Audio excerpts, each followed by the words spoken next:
है ना, कोई भी शब्द को समझने के लिए उसका ओरिएंटेशन इंपॉर्टेंट है। तो सीमाओं का अंकन करना, ठीक है, सीमांकन यानी कि सीमाओं का अंकन करना। तो आप लोगों को हमने पहले भी बताया, अभी फिर से बताते हैं, कभी भी किसी भी ग्राम की जब शुरुआत होती है, ग्राम क्या है, स्मॉलेस्ट एडमिनिस्ट्रेटिव यूनिट, ठीक है, सबसे छोटी प्रशासनिक इकाई है एक ग्राम, ठीक है, और कुछ ग्रामों को मिलकर बनता है एक हल्का, एक या अधिक ग्रामों से मिलकर क्या बनता है, और एक पटवारी कहाँ मदद होता है, एक हल्के। तो उस हल्के के किसी गांव के किसी खतरे की सीमाओं को जानने के लिए जब कोई व्यक्ति, कोई किसान, कोई भूमि स्वामी, कोई संस्था आवेदन करती है तो पटवारी का दायित्व होता है, पहले इसकी जो अधिकारिता थी वह केवल राजस्व निरीक्षक के पास थी, जिसको 2022 दिसंबर में संशोधन करके धारा 129 के तहत एमपीआरसी में उसकी पावर उसको दे दी गई है, पटवारी को भी दे दी गई। यानी कि अब आप सीमांकन के लिए वैध, पहले आपकी सीमांकन की रिपोर्ट मान्य नहीं थी, लेकिन अब है। तो ऑफलाइन जो आप सीमांकन करते हैं पूरा, अब उसको और मॉडिफाई कर दिया है इसमें, ठीक है। सीमांकन 3 तरीके से होता है, एक होता है जैविक सीमांकन जो आप लोगों ने सर्वे में पढ़ा होगा, दूसरा होता है ईटीएसएल जिसकी ट्रेनिंग हमने 13 तारीख को रखी हुई। 13 तारीख को इसलिए रखी है, पहले हम 9, 10, 11 को रख रहे थे और हम नहीं रख रहे थे, हमको ऊपर से निर्देश मिले कि इनके दिन बर्बाद हो रहे हैं, इन लोगों को चुनाव के दौरान कहीं जाने की अनुमति नहीं है, तो ये जो छुट्टी है इसमें इन लोग की ट्रेनिंग ले ली जाए। फिर हमने बताया मैडम सामुदायिक दल की होने की संभावना है, क्योंकि बैटरी भी है, ईद भी है, पिट में जाओ, है ना, इसलिए मैंने तो बोला आगे बढ़ा दो, तो हमने 13 तारीख को रख लिया है ईटीएसएम की ट्रेनिंग, जिसको कहते हैं इलेक्ट्रॉनिक टोटल सर्वे मशीन। आज टोटल सर्वे मशीन भी कहते हैं, टोटल स्टेशन भी कहते हैं, मतलब उसके अलग अलग नाम है ना। हम लोग जब पढ़ते थे तो हम लोग को टोटल सर्वे मशीन पढ़ाया, ठीक है। तो ईटीएसएम होती है, आप जाएंगे कभी भी जब आप लोग ट्रैवल करते हैं, आप देखेंगे एक मशीन रखी होगी रोड के बगल में, लोग नाप रहे होते हैं, है ना, वही मशीन होती है। इस पे ज्यादातर काम करते हैं प्राइवेट वेंडर्स, है ना। आप भी जो उसकी कीमत होती है 36 लाख, 40 लाख, 45 लाख अलग अलग, लेकिन आपका डिमार्केशन की वैल्यू ज्यादा है, उनकी कम, क्योंकि आपके पास क्या है, अभिलेख। आपका डिमार्केशन आप पूरे एरिया का कर रहे हैं और वो डिमार्केशन करेंगे अपने पोजीशन पर, ठीक है। अब हम वापस आते हैं सीमांकन। तो सीमाओं का क्या कराना, अंकन कराना। अब सीमाओं को अंकन कराने के लिए आपको सबसे पहले क्या चाहिए, कोई प्लॉट। हमने बताया था ग्राम कैसे, जब ग्राम का निर्माण होता है तो सबसे पहले क्या निर्माण किया जाता है, नक्शा। सबसे पहले क्या निर्माण किया जाता है, मैप। मैप के आधार पे हम क्या जनरेट करते हैं, खसरे, ठीक है। तो अब यदि मेरा नाम सोहन है और मेरे नाम पे 4 नंबर का खसरा है, ठीक है, तो मैंने 4 नंबर की खसरे का यदि नाम लगाया है, तो नाम लगाने का मतलब है कि जो 4 नंबर की मेरी बाउंड्रीज है उसको मौके पर तो बताइए।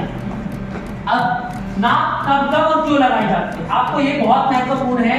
ये पहला होमवर्क जो आप करके जाएंगे सीमांकन के लिए वो है कि किसी व्यक्ति ने सीमांकन क्यों लगाया, पहले उसकी क्या समझे आप, मनोदशा। सीमांकन कोई भी नहीं लगाता है, सीमांकन लगाया जाता है या तो विवाद की स्थिति पे, या फिर जैसे इस कॉलेज के पीछे आपने देखा होगा बहुत सारी जमीन पड़ी हुई, या जैसे कुछ लोग जाते हैं झिंझरी, ये सेंट पॉल के पीछे खेलने जाते हैं, वहां पर बहुत सारी जमीनें पड़ी हुई, वहां पर 6 भूमि स्वामी का नाम है, लेकिन उनको पता नहीं उनकी जमीन कहां पर है। ये कौन सी स्थिति है, अज्ञात, ठीक है। दूसरी है, मुझे पता है ये मेरी जमीन है, लेकिन यहाँ पर आधे हिस्से में ये बात, तो मैं जानना चाहूंगा कि मेरी जमीन कहां पर है, इनकी जमीन कहां पर है, इनको दे दी जाए। तो मुख्यतः इन 2 चीजों पर ही सीमांकन होता है। तीसरी स्थिति है, हमको बस कोई काम नहीं, हमने कहा चलो नखवाले से बाउंड्री बनवाना, एक बार कंफर्मेशन हो जाए, 1-2 फीट 3 फीट का जो अंतर होता है। ग्रामीण क्षेत्र में 1 मीटर तक, यानी कि कड़ी में आप देखोगे तो 10 कड़ी 20 कड़ी तक हम एरर को इग्नोर करते हैं। जैसे आप लोगों ने फिजिक्स के प्रैक्टिकल्स किए होंगे तो उसमें ±10 to 15% का एरर इग्नोरेबल रहता है ना, हम लोगों ने किए होंगे एक्सपेरिमेंट्स को, या अप्रॉक्सीमेट का हम साइन बना के पॉइंट जो 2 यूनिट होते हैं उनको हम डेसिमल को कन्वर्ट कर देते हैं। तो सेम एरर को हम ग्रामीण क्षेत्र में इग्नोरेबल है, लेकिन जो शहरी क्षेत्र में काम करेंगे उनको इतनी बारीकी से काम करना होता है कि 1 फीट पे भी विवाद हो सकता है, ठीक है। तो सीमाओं का अंकन कराने के लिए क्या जरूरी है, नक्शा। अब जब हम नक्शे की बात करेंगे तो नक्शे में सबसे महत्वपूर्ण होती पड़ी होगी, कंस्ट्रक्शन पढ़ा होगा मैथ्स में, ज्योमेट्री में, तो ट्रायंगल बनाने के लिए एक बेसलाइन डाल दी जाती है, जो हमारे 2 पॉइंट तो मिल गए, उसमें हम थर्ड पॉइंट के लिए या तो हमको एंगल चाहिए पड़ता है, या उसका इस पॉइंट से दूरी और इस पॉइंट से दूरी चाहिए। ठीक है, सेम चीज है। अब ये टीवी है, अदरवाइज ब्लैक बोर्ड होता तो समझाने में सर इसको मिटा दीजिए ना। ये अच्छा लगता है, वो उनकी पर्सनल प्रॉपर्टी है, हम उसका मिसयूज नहीं कर सकते, इसमें हम कोशिश करते हैं। अब दूसरी चीज जो आती है वो है ईडीएसएम। इसके बाद जो हमारा सीमांकन होता है वो होता है ईडीएसएम। ईडीएसएम में एक ड्रॉबैक था, वो ये था कि हमको उसमें रेफरेंस पॉइंट बनाने पड़ते थे। अब जैसे चाहना नहीं है तो सीमांकन कैसे करोगे आप? तब वहां पर स्थायी मेड़, चौमेड़ा या त्रिमेड़ा को आधार मानकर सीमांकन किया जाता है। जैसे कि आप देख रहे हैं ए नंबर पे, मान लीजिए ए जो है वो a/1 है, b/1 है, g/1 है, लेकिन ये मूल नंबर है d, e और c, तो ये जो इनका त्रिमेड़ा है या ये जो इसका त्रिमेड़ा चौमेड़ा है ये परफेक्ट माना जाता है। पर आपको क्रॉस चेक करना पड़ेगा ये एग्जिस्ट करता है या नहीं।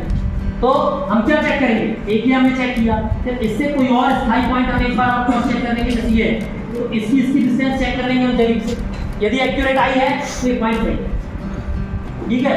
या ये एरर माना तो दूसरी जगह पर पॉइंट चेक कर लेंगे, वो एक्यूरेट आया है तो फिर वो पॉइंट सही है, लेकिन वो पॉइंट सही करने के लिए एक पॉइंट और चाहिए हमको, ठीक है। इस पॉइंट से फिर इसको चेक कर लेंगे। सिंपल मैथ्स है, ये 3 पॉइंट्स हैं, हमको इनकी डिस्टेंस मालूम है, हमारे नक्शे में दी हुई। हमको क्या करना है? इसकी डिस्टेंस चेक कर लेनी है। यदि एक्यूरेट 3 मीटर आ रही है तो ये सही है, यदि 2.5 आई है मतलब ये गलत है, यदि ये 3.6 आई है तो ये गलत है। 3 मीटर 1 पॉइंट सही, 2 पॉइंट सही हो गए, लेकिन इस जगह पे यदि ये दोनों सही आए तब ये पॉइंट। अब जब ये पॉइंट सही हो गए तब हम क्या करेंगे? इस पॉइंट को यहाँ से मेजर करेंगे, पहला काम। इस पॉइंट को यहाँ से मेजर करेंगे, दूसरा काम। और इस पॉइंट को यहाँ से मेजर करेंगे, तीसरा काम, ठीक है। अब जब आप चलोगे जिस पे आप लोग जब फील्ड पे आओगे तो कैसा चला जाता है?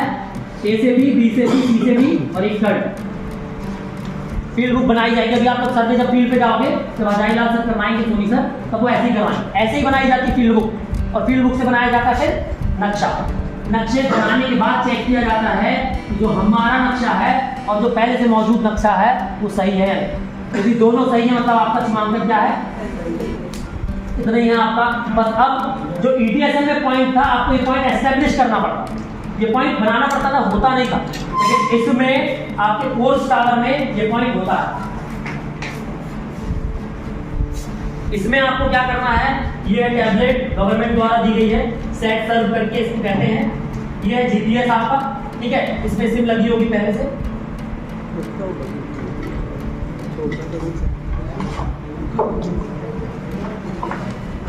इतना लोड नहीं लेना है, इतना लोड नहीं लेना है। आता है डाउनलोड मैप। डाउनलोड मैप से आप क्या करेंगे? इसको इंस्टॉल करेंगे, ठीक है। प्रोजेक्ट इनको पे जाएंगे, उस मैप को डाउनलोड करके इसके फोल्डर में, इनपुट फोल्डर में डाउनलोड कर देंगे आप। जब उसको डाउनलोड कर देंगे तो ऑटोमेटिकली कैसे काम करने लगता है आपका वीडियो दिखाऊंगा। डेढ़ महीने बाद क्या है, कटनी में प्रॉब्लम ये है कि यहाँ पर ज्यादातर जो सीमांकन है वो जरीब से होता है, ठीक है। ईडीएसएम और कोर्स टावर का यूज जो है वो कम हुआ है। हम कोशिश करेंगे आने वाले समय में आप लोगों से जरीब के सीमांकन ना करा करके ये सीमांकन कराएं। थोड़ी एरर आएगी, उसका कारण ही है कि जब मैप जरीब से बने हुए हैं तो इससे सीमांकन करने में एरर आए। अब देखो जरीब है, जैसे कोई ये जरीब है मान लिया, तो अब इसकी दूरी जब हम नापेंगे ना, ये दूरी ऐसी आएगी, ऐसी प्रॉपर यहाँ से, ठीक है। लेकिन जब आप पीटीएसएम से करोगे तो वो क्या कर रहा है? एरियल डिस्टेंस ले रहा है पूरी। तो ये जो ये डिस्टेंस है, ये डिस्टेंस बढ़ जाएगी और एरियल डिस्टेंस क्या हो जाएगी? कम, क्योंकि जरीब से आप कर रहे हो तो क्या क्रिएट हो रहा है वहां पर? डिस्टेंस। और आप पीटीएसएम से कर रहे हो तो क्या क्रिएट हो रहा है? डिस्प्लेसमेंट। डिस्टेंस और डिस्प्लेसमेंट सबको पता होगा। तो वो एरर के कारण पीटीएसएम जो है कई जगह पर एरर क्रिएट करता है। तो इसलिए, पर फिर भी हमें कोशिश करनी है कि हमको सीमांकन किससे करना है? ईडीएसएम से, जरीब से।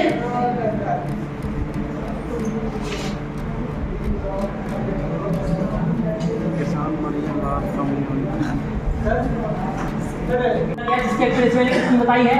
5 सेकंड। यानी कि यदि मैं यहाँ पर खड़ा हूँ तो कितना एरर हो सकता है? केवल 5 सेकंड, यानी कि ठीक है, इतना एरर हो सकता है इस पॉइंट।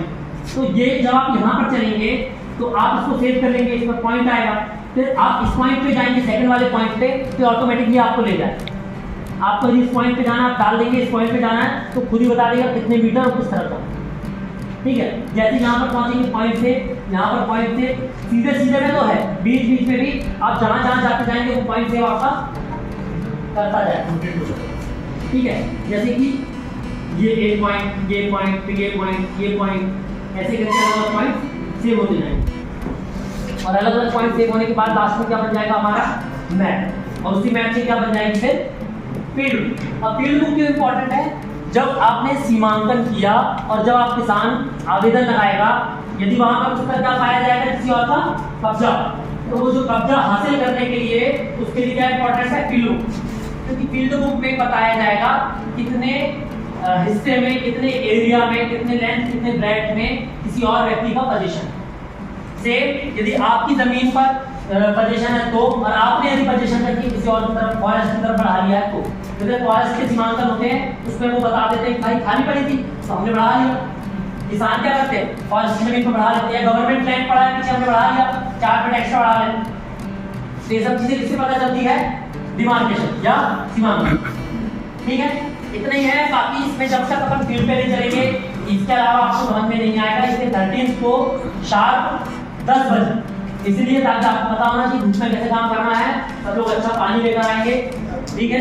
लंच जो लोग लाना चाहें लंच लेकर आएंगे। हम लोग एक बड़ा खेत नापेंगे, कोशिश कर रहे हैं लोकल का बड़ा सा कोई हमको मिल जाए, किसी व्यक्ति का, पटवारी जी का या किसी गवर्नमेंट लैंड, या यदि यहाँ पर किसी का हो तो बता दीजिएगा, जो लोकल ही में हो, दूर नहीं जाएंगे कि हमको किसी को दूर नहीं ले जाना है।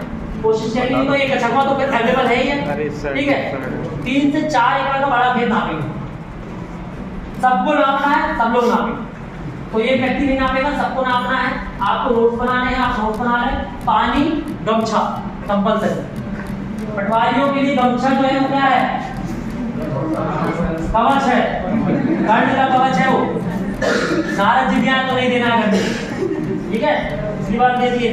क्योंकि आप बिल्कुल इसको वो ना करें, गर्मी बहुत तेज पड़ती है, अच्छे अच्छों को हम चक्कर खा के गिरते रहे, और हमारे बीच में के साथ मेजर करके जैसे जैसे आप चलते जाओगे चलता जाए, तो इसको सांस में रख के चलना पड़ता है।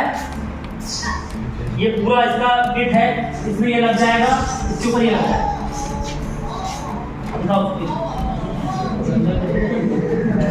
जनता का सीमांकन था, बिजराव गए थे हम लोग, तो एसीसी फैक्ट्री का विवाद था और रेलवे का विवाद। एसीसी फैक्ट्री, रेलवे और एक और जगह पे किसी और संजय पाटिल की जगह, मतलब तीनों विवादित लोग थे। और वहां पर इतनी हाइट पे था, वो कौन सी खदान है, अमेटा अमेटा नहीं,